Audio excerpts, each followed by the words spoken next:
Selamat datang kembali di Bang Pari kembali. Assalamualaikum, Salam, Om Swastiastu, Namo Buddhaya, dan juga salam olahraga tentunya. Oke, kali ini kita akan membahas kembali tentang timnas Indonesia yang memang kemarin tidak membuat konten, ya mohon maaf sekali. Ini baru bisa membuat konten kembali karena kita akan mengira-ngira atau kita berdiskusi bersama tentang timnas Indonesia yang saat akan menggelar, tentunya akan bertanding di Australia, di Sydney, Australia mendatang. Dan di sini tentunya dan nanti sudah ada 17 pemain, 27 pemain ya teman-teman.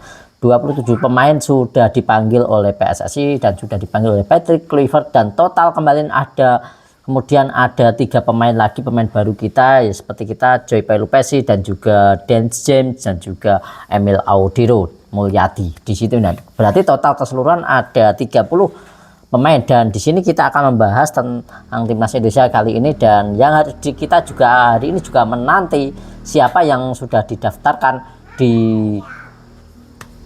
kualifikasi Piala Dunia 2026, dan kita mengira-ngira, dan ini sudah tanggal 12, berarti tanggal 12 berarti untuk besok pagi itu adalah terakhir kita mendaftarkan. Nah, terakhir mendaftarkan pemain kita, dan apakah ini perpindahan federasi sudah selesai atau belum, kita juga belum tahu. Untuk kali ini saya belum dengan informasi terkininya, ya mohon maaf sekali. Dan besok saya akan informasikan, ya karena besok adalah akhir dari pendaftaran, yaitu tanggal 13, yaitu pendaftaran perpanjangan itu besok, ini tanggal 13 Mei ya, ini akhir pendaftaran untuk kualifikasi Piala Dunia 2026. Dan tentunya yang didaftarkan adalah cuma 23 pemain loh, yang dipanggil kok 30 pemain Bang. Tentunya dari segi ini tentunya ada beberapa yang akan dieliminasi, tentunya akan ada dieliminasi, setidaknya ada 7 pemain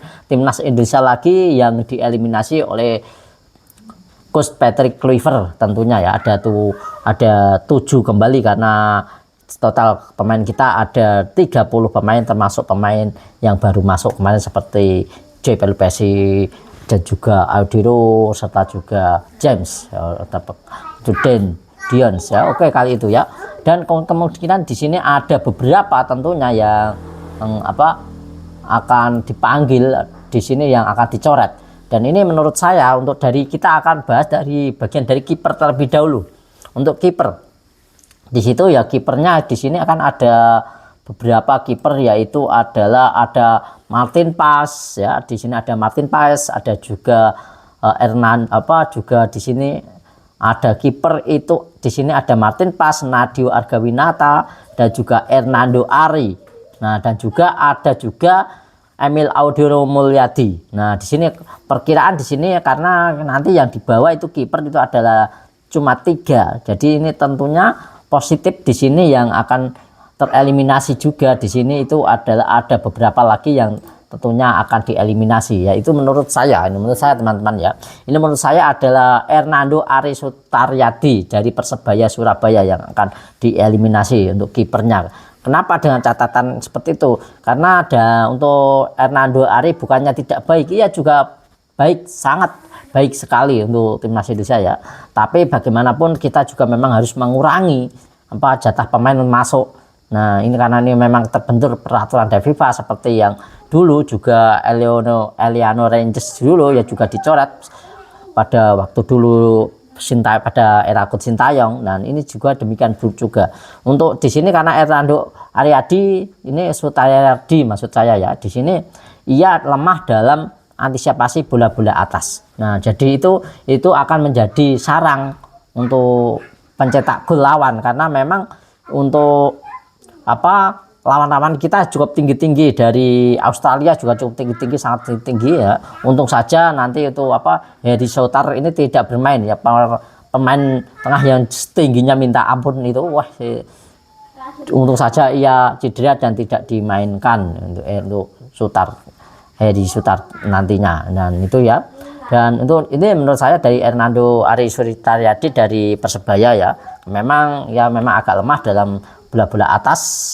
untuk itu. Dan memang sih untuk selain dari Hernando memang ada Nadio. Ini Nadio memang di sini adalah termasuk salah satu kiper terbaik timnas Indonesia juga. Di sini juga kiper ini di Liga 1 memang agak subur, dan untuk save semuanya paling terbanyak adalah yang melakukan save. Dan ini juga kiper dari bukan Hernando tapi dari Nadio, ini memang paling banyak melakukan save penyelamatan bola yang dilakukan oleh Hernando. Nadio ya, di sini bukan Nadio. Tapi juga Nadio juga sesering kali yang membuat kita sangat khawatir, karena ia juga sering melakukan blunder. Ini yang mengkhawatirkan sekali untuk Nadio. Nah, seperti itu kalau menurut saya seperti ini. Menurut dari perkiraan itu, dari yang akan dipakai itu adalah Nadio, karena memang ia menurut Katie Kluivert ini adalah catatan main terbanyak dan juga clean sheet yang terbanyak ya, seperti itu. Dan tapi menurut saya pribadi sih enaknya Hernando Ari Sutaryadi, tapi menurut prediksi saya itu ada Hernando ini akan tersisih. Nah, kemudian kita dari back. Untuk back sendiri ini adalah dari pemain dari back ini tentunya di sini jelas untuk Justin Hubner ini juga tidak akan dieliminasi ya, karena Justin Hubner tidak akan dieliminasi ya. Dan nanti yang positif yang di Indonesia ada 5 pemain tentunya selain itu, karena di sini karena Justin Hubner ini akan tetap dibawa, karena nanti akan untuk kita bisa pertandingan saat kita melawan Bahrain, walaupun ya nanti saat melawan Australia ini tidak akan bermain karena ia terkena akumulasi kartu kuning.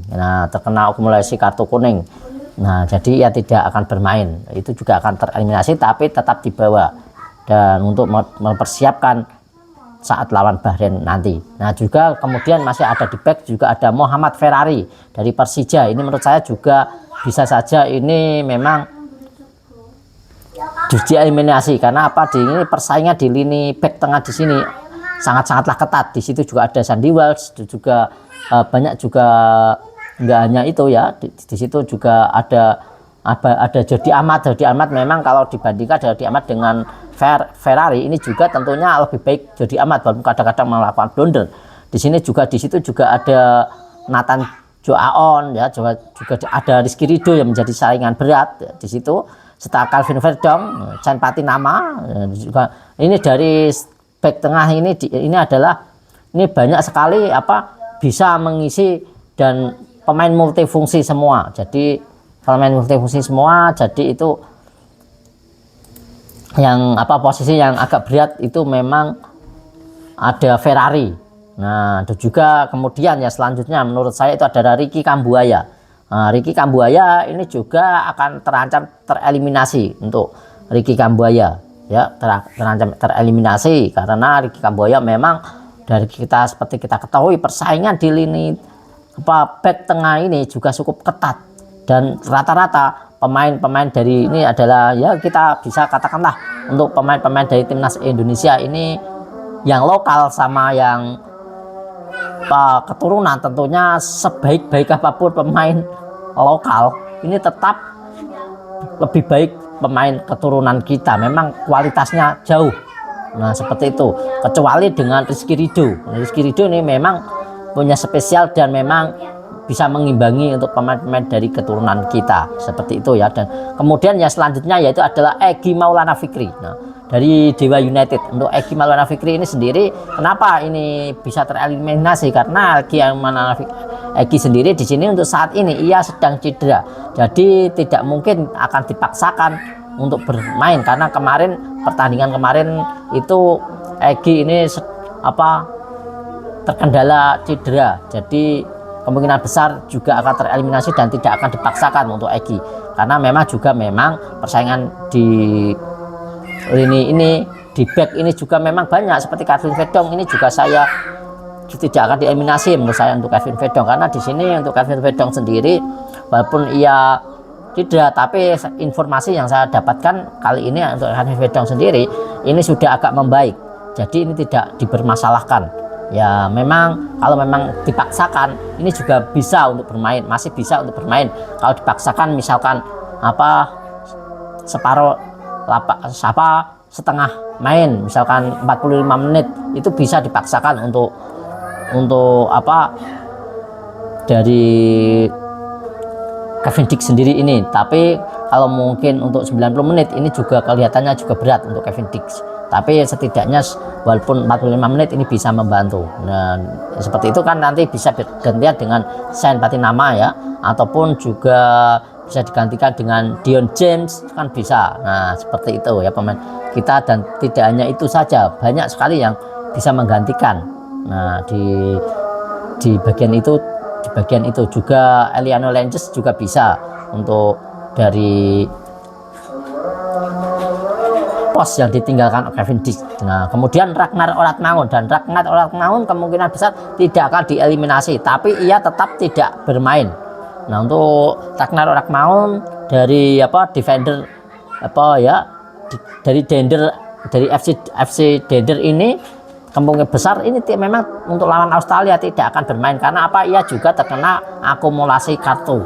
Jadi memang untuk Ragnar Oratmangun jelas tidak akan bisa bermain, tapi nanti melawan Bahrain ia bisa dimainkan.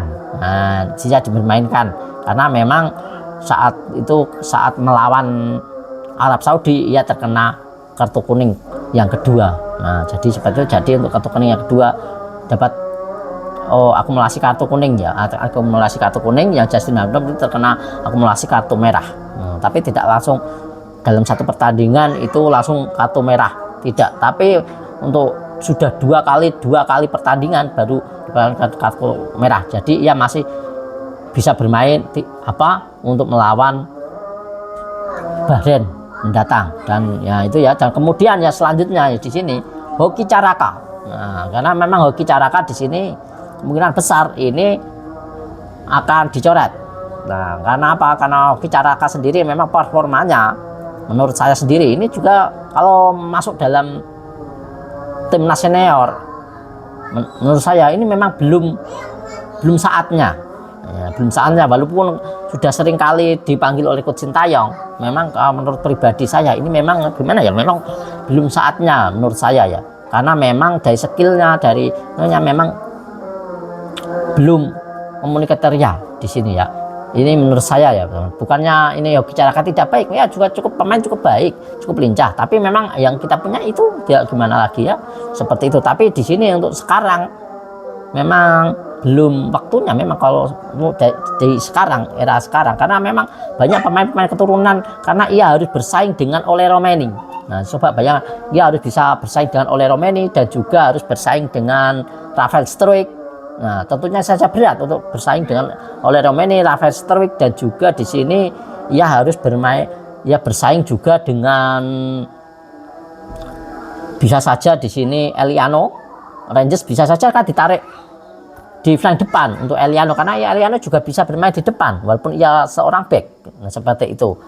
Dan kemudian ia juga selain dari Hoki Caraka ini, Hoki Caraka juga kalah bersaing juga dari Bastian ya, dari Bastian sendiri, dan ini dari Baskara menurut saya ya, dari untuk juga dari Baskara ya, kita salah dengan kalah dengan Baskara sendiri ini sudah mencetak banyak gol di Liga 1. Jadi itu ya yang bisa menjadi pesaing-pesaing dari Hoki Caraka. Jadi sangatlah tidak mungkin kalau untuk Hoki Caraka ya juga kalah dengan Bastian Baskara, karena juga Baskara juga top skor kedua setelah Egy. Nah top skor kedua setelah Egy, jadi ini sangat fantastik. Jadi memang dari segi produktivitas, konsistensi, dan juga segi menit bermain, ia kalah dengan Baskara. Kemudian juga ada Ramadan Sananta juga bisa terancam untuk dikeluarkan juga. Ini bisa saja Ramadan Sananta juga bisa dicoret ini untuk Ramadan Sananta ya, karena juga tadi yang seperti bilang juga untuk Ramadan Sananta sendiri untuk musim ini Ramadan Sananta ini memang agak performanya memang agak menurun, tidak seperti kemarin, tidak seperti kompetisi yang kemarin waktu BRI Liga 1 di putaran pertama ya. Memang dari Ramadan Sananta ini ada pengurangan, ada penurunan yang cukup signifikan menurut saya ya, dari segi intensitasnya, dari segi produktivitasnya. Ini memang dari pemain dari Persis Solo ini memang agak mengalami penurunan, dan juga untuk produktivitas untuk mencetak gol juga ada penurunan. Memang untuk Ramadan Sananta ini memang punya kecepatan juga, ini juga pemain yang cukup cerdik juga, dan juga untuk dalam memang segi-segi kita mengalami kebuntuan selalu bisa memberikan ancaman dari jarak jauh. Jadi untuk Ramadan Sananta sebenarnya bagus ya, tapi memang persaingannya lebih ketat karena di sini, karena memang kembali lagi memang ada Ole Romeni, jadi ya dengan kalahnya akan kalah dengan saingnya, dengan juga ada juga dari